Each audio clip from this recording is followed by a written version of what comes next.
An animal of no significance. About 13.5 billion years ago, matter, energy, time and space came into being in what is known as the Big Bang. The story of these fundamental features of our universe is called physics. About 300,000 years after their appearance, matter and energy started to coalesce into complex structures called atoms, which then combined into molecules. The story of atoms, molecules and their interactions is called chemistry. About 3.8 billion years ago, on a planet called Earth, certain molecules combined to form particularly large and intricate structures called organisms. The story of organisms is called biology. About 70,000 years ago, organisms belonging to the species Homo sapiens started to form even more elaborate structures called cultures. The subsequent development of these human cultures is called history. Three important revolutions shaped the course of history. The cognitive revolution kick-started history about 70,000 years ago. The agricultural revolution sped it up about 12,000 years ago. The scientific revolution, which got underway only 500 years ago, may well end history and start something completely different. This book tells the story of how these three revolutions have affected humans and their fellow organisms.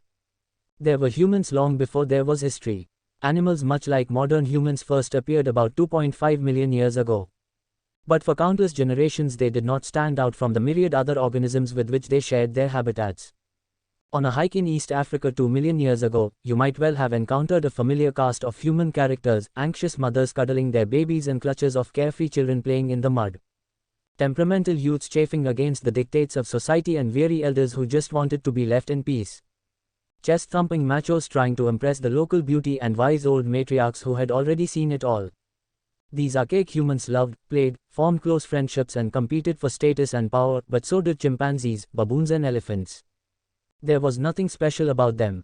Nobody, least of all humans themselves, had any inkling that their descendants would one day walk on the moon, split the atom, fathom the genetic code and write history books. The most important thing to know about prehistoric humans is that they were insignificant animals with no more impact on their environment than gorillas, fireflies or jellyfish. Biologists classify organisms into species. Animals are said to belong to the same species if they tend to mate with each other, giving birth to fertile offspring. Horses and donkeys have a recent common ancestor and share many physical traits. But they show little sexual interest in one another. They will mate if induced to do so, but their offspring, called mules, are sterile. Mutations in donkey DNA can therefore never cross over to horses, or vice versa. The two types of animals are consequently considered two distinct species, moving along separate evolutionary paths. By contrast, a bulldog and a spaniel may look very different, but they are members of the same species, sharing the same DNA pool. They will happily mate and their puppies will grow up to pair off with other dogs and produce more puppies. Species that evolved from a common ancestor are bunched together under the heading, genus plural genera. Lions, tigers, leopards and jaguars are different species within the genus Panthera. Biologists label organisms with a two-part Latin name, genus followed by species. Lions, for example, are called Panthera leo, the species Leo of the genus Panthera. Presumably, everyone reading this book is a Homo sapiens, the species Sapiens wise of the genus Homo, man. Genera in their turn are grouped into families, such as the cats, lions, cheetahs, house cats, the dogs, wolves, foxes, jackals, and the elephants, mammoths, mastodons. All members of a family trace their lineage back to a founding matriarch or patriarch. All cats, for example, from the smallest house kitten to the most ferocious lion, share a common feline ancestor who lived about 25 million years ago. Homo sapiens, too, belongs to a family. This banal fact used to be one of history's most closely guarded secrets. Homo sapiens long preferred to view itself as set apart from animals, and often bereft of family, lacking siblings or cousins, and most importantly, without parents. But that's just not the case. Like it or not, we are members of a large and particularly noisy family called the great apes. Our closest living relatives include chimpanzees, gorillas and orangutans. The chimpanzees are the closest. Just 6 million years ago, a single female ape had two daughters. One became the ancestor of all chimpanzees, the other is our own grandmother. Skeletons in the closet. Homo sapiens has kept hidden an even more disturbing secret. Not only do we possess an abundance of uncivilized cousins, once upon a time we had quite a few brothers and sisters as well. We are used to thinking about ourselves as the only humans, because for the last 10,000 years, our species has indeed been the only human species around. Yet the real meaning of the word human is, an animal belonging to the genus Homo, and there used to be many other species of this genus besides Homo sapiens. Moreover, as we shall see in the last chapter of the book, in the not-so-distant future we might again have to contend with non-sapiens humans. To clarify this point, I will often use the term sapiens to denote members of the species Homo sapiens, while reserving the term human to refer to all extant members of the genus Homo. Humans first evolved in East Africa about 2.5 million years ago from an earlier genus of apes called Australopithecus, which means southern ape. About 2 million years ago, some of these archaic men and women left their homeland to journey through and settle vast areas of North Africa, Europe and Asia. Since survival in the snowy forests of northern Europe required different traits than those needed to stay alive in Indonesia's steaming jungles, human populations evolved in different directions. The result was several distinct species, to each of which scientists have assigned a pompous Latin name. 2. Our siblings, according to speculative reconstructions, left to right, Homo rudolfensis, East Africa, Homo erectus, East Asia and Homo neanderthalensis. Europe and Western Asia, all are humans. Humans in Europe and Western Asia evolved into Homo neanderthalensis, man from the Neander Valley, popularly referred to simply as Neanderthals. Neanderthals, bulkier and more muscular than us sapiens, were well adapted to the cold climate of Ice Age Western Eurasia. The more eastern regions of Asia were populated by Homo erectus, upright man, who survived there for close to 2 million years, making it the most durable human species ever. This record is unlikely to be broken even by our own species. It is doubtful whether Homo sapiens will still be around 1,000 years from now, so 2 million years is really out of our league. On the island of Java, in Indonesia, lived Homo soloensis, man from the Solo Valley, who was suited to life in the tropics. On another Indonesian island, the small island of Flores, archaic humans underwent a process of dwarfing. Humans first reached Flores when the sea level was exceptionally low and the island was easily accessible from the mainland. When the seas rose again, some people were trapped on the island, which was poor in resources. Big people, who need a lot of food, died first. Smaller fellows survived much better. Over the generations, the people of Flores became dwarves. This unique species, known by scientists as Homo floresiensis, reached a maximum height of only 1 meter and weighed no more than 25 kilograms. They were nevertheless able to produce stone tools, and even managed occasionally to hunt down some of the island's elephants, though, to be fair, the elephants were a dwarf species as well. In 2010 another lost sibling was rescued from oblivion, when scientists excavating the Denisova cave in Siberia discovered a fossilized finger bone. Genetic analysis proved that the finger belonged to a previously unknown human species, which was named Homo denisova. Who knows how many lost relatives of ours are waiting to be discovered in other caves, on other islands, and in other climes. While these humans were evolving in Europe and Asia, evolution in East Africa did not stop.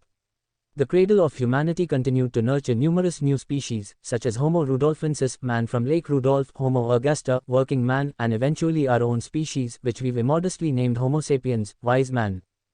The members of some of these species were massive and others were dwarves. Some were fearsome hunters and others meat plant gatherers.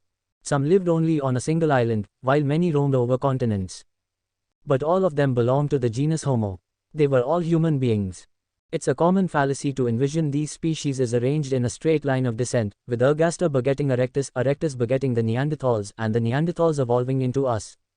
This linear model gives the mistaken impression that at any particular moment only one type of human inhabited the earth and that all earlier species were merely older models of ourselves. The truth is that from about 2 million years ago until around 10,000 years ago, the world was home, at one and the same time, to several human species. And why not? Today there are many species of foxes, bears and pigs. The Earth of 100 millennia ago was walked by at least 6 different species of man. It's our current exclusivity, not that multi-species past, that is peculiar and perhaps incriminating. As we will shortly see, we sapiens have good reasons to repress the memory of our siblings. The cost of thinking. Despite their many differences, all human species share several defining characteristics. Most notably, humans have extraordinarily large brains compared to other animals. Mammals weighing 60 kilograms have an average brain size of 200 cubic centimeters. The earliest men and women, 2.5 million years ago, had brains of about 600 cubic centimeters. Modern sapiens sport a brain averaging 1,200–1,400 cubic centimeters. Neanderthal brains were even bigger. That evolution should select for larger brains may seem to us like, well, a no-brainer. We are so enamored of our high intelligence that we assume that when it comes to cerebral power, more must be better. But if that were the case, the feline family would also have produced cats who could do calculus. Why is genus Homo the only one in the entire animal kingdom to have come up with such massive thinking machines? The fact is that a jumbo brain is a jumbo drain on the body. It's not easy to carry around, especially when encased inside a massive skull. It's even harder to fuel. In Homo sapiens, the brain accounts for about 2 to 3% of total body weight, but it consumes 25% of the body's energy when the body is at rest. By comparison, the brains of other apes require only 8% of rest time energy. Archaic humans paid for their large brains in two ways. Firstly, they spent more time in search of food. Secondly, their muscles atrophied. Like a government diverting money from defense to education, humans diverted energy from biceps to neurons. It's hardly a foregone conclusion that this is a good strategy for survival on the savannah. A chimpanzee can't win an argument with a Homo sapiens, but the ape can rip the man apart like a rag doll. Today our big brains pay off nicely, because we can produce cars and guns that enable us to move much faster than chimps, and shoot them from a safe distance instead of wrestling. But cars and guns are a recent phenomenon. For more than 2 million years, human neural networks kept growing and growing, but apart from some flint knives and pointed sticks, humans had precious little to show for it. What then drove forward the evolution of the massive human brain during those 2 million years? Frankly, we don't know. Another singular human trait is that we walk upright on two legs. Standing up, it's easier to scan the savannah for game or enemies, and arms that are unnecessary for locomotion are freed for other purposes, like throwing stones or signaling. The more things these hands could do, the more successful their owners were, so evolutionary pressure brought about an increasing concentration of nerves and finely tuned muscles in the palms and fingers. As a result, humans can perform very intricate tasks with their hands. In particular, they can produce and use sophisticated tools. The first evidence for tool production dates from about 2.5 million years ago, and the manufacture and use of tools are the criteria by which archaeologists recognize ancient humans. Yet walking upright has its downside. The skeleton of our primate ancestors developed for millions of years to support a creature that walked on all fours and had a relatively small head. Adjusting to an upright position was quite a challenge, especially when the scaffolding had to support an extra-large cranium. Humankind paid for its lofty vision and industrious hands with backaches and stiff necks. Women paid extra. An upright gait required narrower hips, constricting the birth canal, and this just when babies' heads were getting bigger and bigger.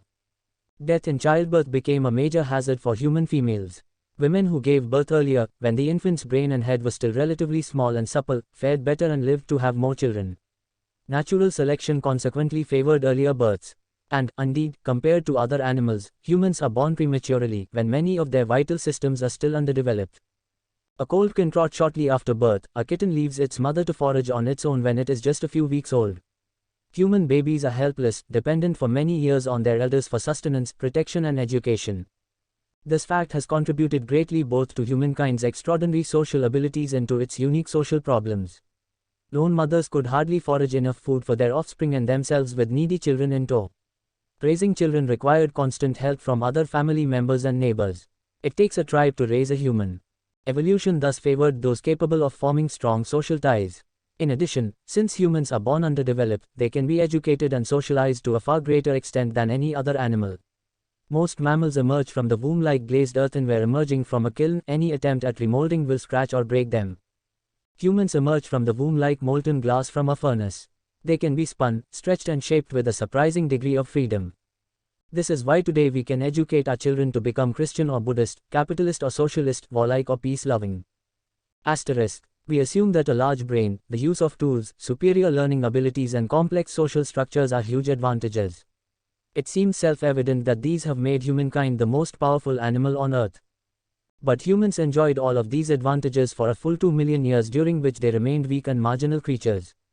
Thus humans who lived a million years ago, despite their big brains and sharp stone tools, dwelt in constant fear of predators, rarely hunted large game, and subsisted mainly by gathering plants, scooping up insects, stalking small animals, and eating the carrion left behind by other more powerful carnivores.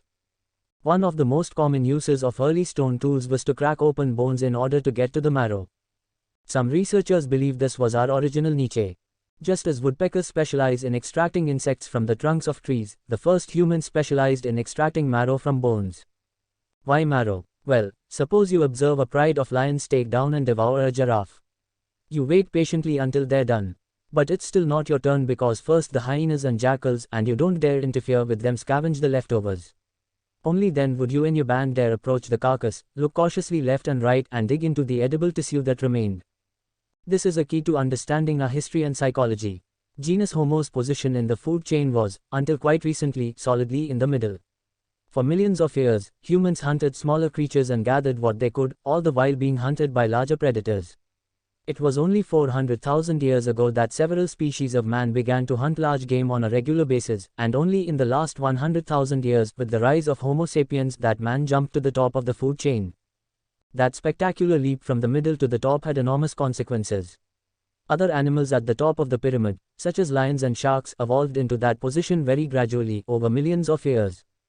This enabled the ecosystem to develop checks and balances that prevent lions and sharks from wreaking too much havoc. As lions became deadlier, so gazelles evolved to run faster, hyenas to cooperate better, and rhinoceroses to be more bad-tempered. In contrast, humankind ascended to the top so quickly that the ecosystem was not given time to adjust. Moreover, humans themselves failed to adjust. Most top predators of the planet are majestic creatures. Millions of years of dominion have filled them with self-confidence. Sapiens, by contrast, is more like a banana republic dictator. Having so recently been one of the underdogs of the savannah, we are full of fears and anxieties over our position, which makes us doubly cruel and dangerous. Many historical calamities, from deadly wars to ecological catastrophes, have resulted from this over-hasty jump. A race of cooks. A significant step on the way to the top was the domestication of fire. Some human species may have made occasional use of fire as early as 800,000 years ago. By about 300,000 years ago, Homo erectus, Neanderthals and the forefathers of Homo sapiens were using fire on a daily basis. Humans now had a dependable source of light and warmth, and a deadly weapon against prowling lions. Not long afterwards, humans may even have started deliberately to torch their neighborhoods. A carefully managed fire could turn impassable barren thickets into prime grasslands teeming with game. In addition, once the fire died down, Stone Age entrepreneurs could walk through the smoking remains and harvest charcoal animals, nuts and tubers.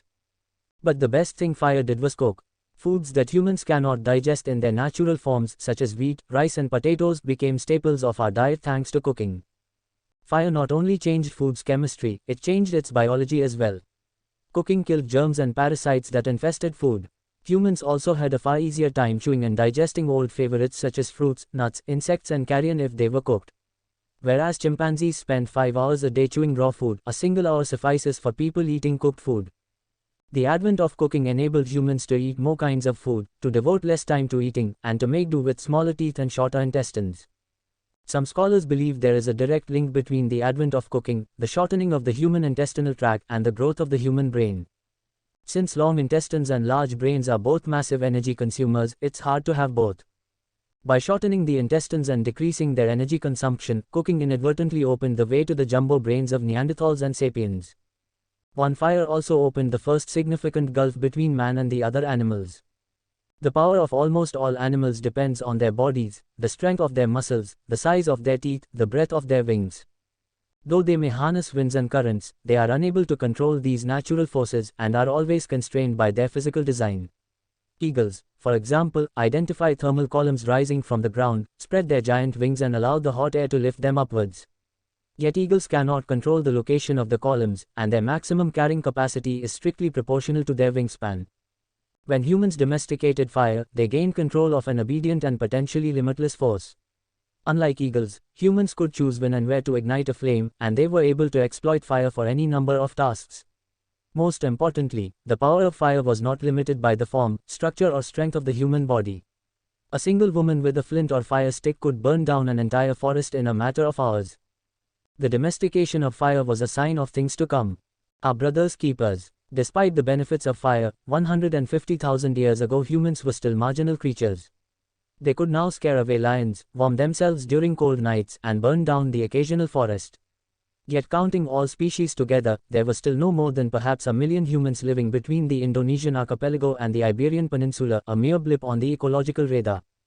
Our own species, Homo sapiens, was already present on the world stage, but so far it was just minding its own business in a corner of Africa. We don't know exactly where and when animals that can be classified as Homo sapiens first evolved from some earlier type of humans, but most scientists agree that by 150,000 years ago, East Africa was populated by sapiens that looked just like us. If one of them turned up in a modern morgue, the local pathologist would notice nothing peculiar.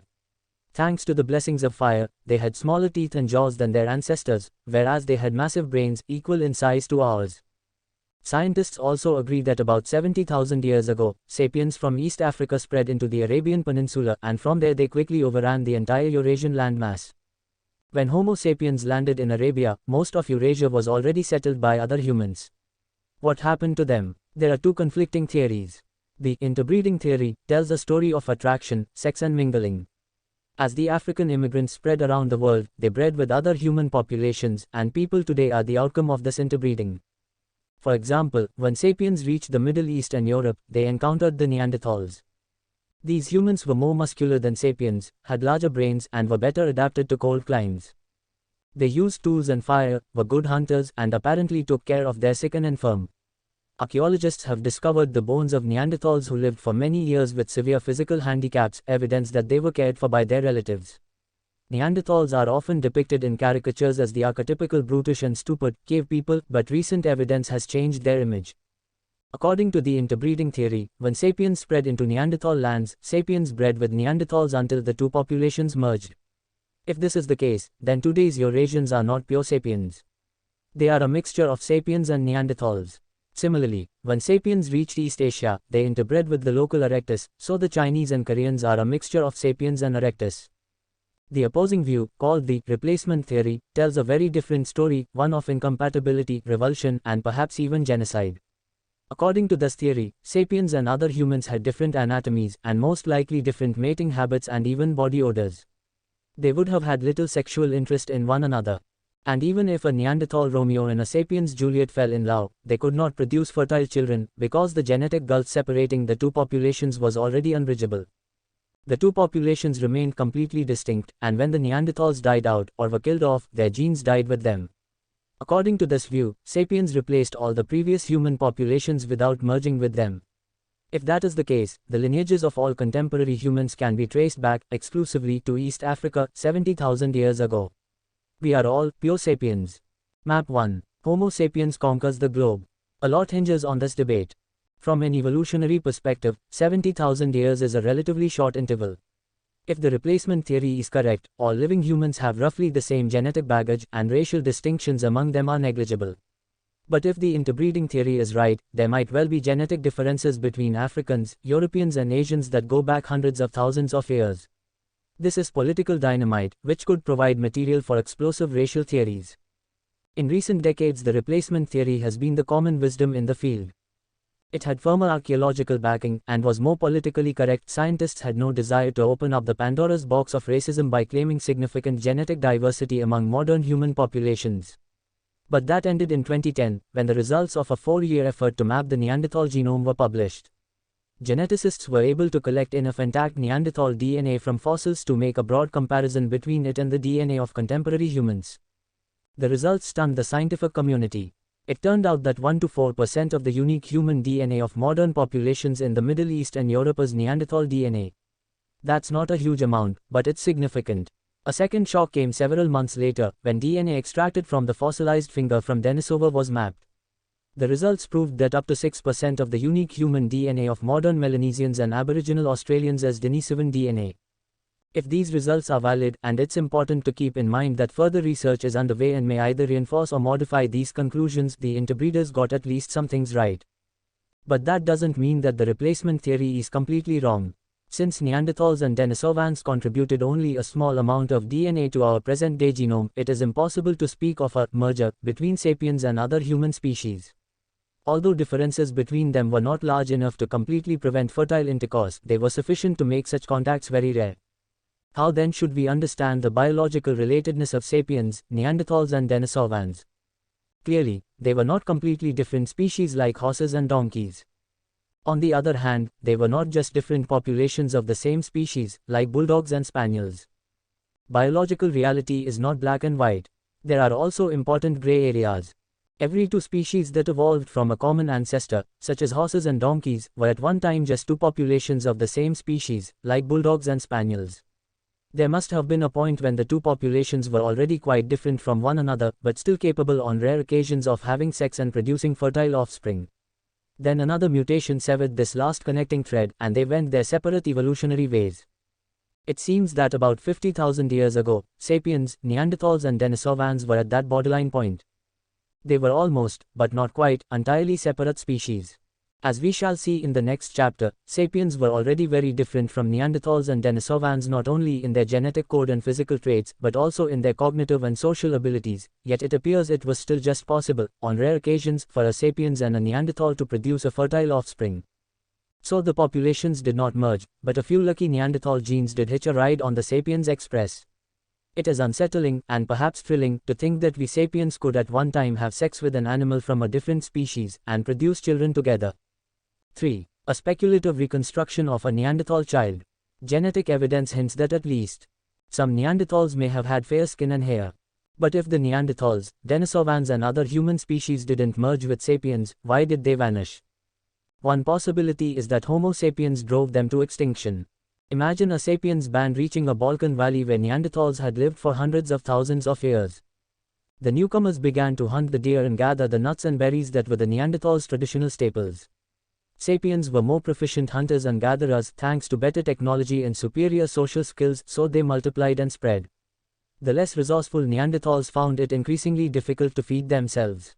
Their population dwindled and they slowly died out, except perhaps for one or two members who joined their sapiens neighbors. Another possibility is that competition for resources flared up into violence and genocide. Tolerance is not a sapiens trademark. In modern times, a small difference in skin color, dialect or religion has been enough to prompt one group of sapiens to set about exterminating another group. Would ancient sapiens have been more tolerant towards an entirely different human species?